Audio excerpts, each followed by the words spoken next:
Hi, I'm Sam. And I am Tessa. Today we will talk about one of the famous philosophers called Jean Piaget. Here is a picture of Jean Piaget. He was born August 9, 1896 in Nashua, Switzerland, and died at age 84 on September 16, 1980 in Geneva. He was the first psychologist who systematically studied the acquisition of understanding in children. He is considered by many to be a leading figure in 20th century development psychology. However, Piaget's early interests were in zoology and biology. By age 15, he published an article on his observations of an albino sparrow. He also got a doctorate from Neuchâtel University, majoring in zoology and philosophy.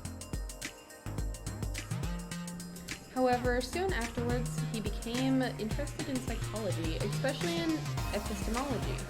He viewed children as individuals who are continually making and remaking their own reality. While listening to children's stories and talk, he became more interested in psychology. He wondered how they learn and theorized that they go through stages that prepare them for certain types of learning. Piaget described 4 developmental stages that all individuals go through. Sensory motor stage describes the cognitive behavior from birth to 2 years old. Pre-operational stage goes from about 2 to 7 years old. Concrete operational stage lasts from about 7 to 11 years old, and formal operational stage lasts from about 11 years old through adulthood. The sensory motor stage usually occurs during the first 2 years of the child's life. It is marked by children finding the differences between themselves and the environment. At that point, they will use their senses to learn things about both themselves and their environment, such as seeing, touching, sucking, and feeling. During the pre-operational stage, children are building their object permanence and thinking about things beyond the physical world. They will begin to visualize more in their minds.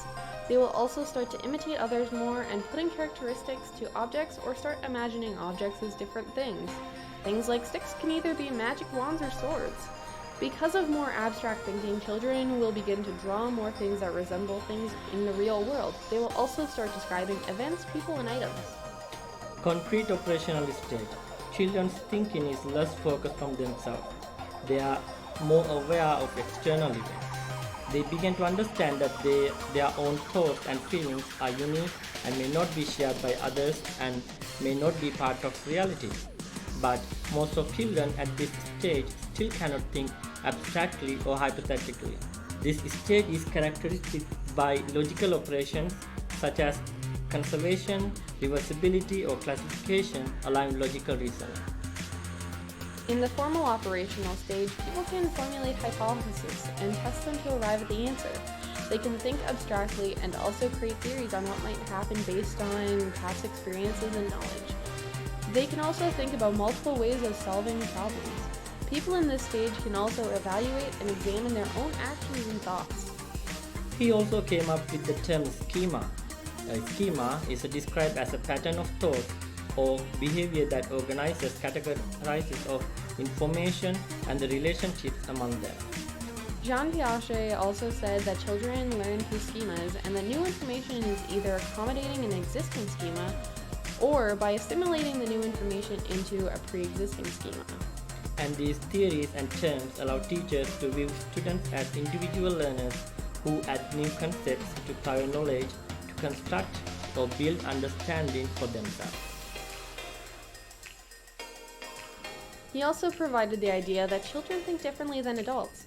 While this is common knowledge now, at the time, adults viewed children as mini adults who thought the same way they did.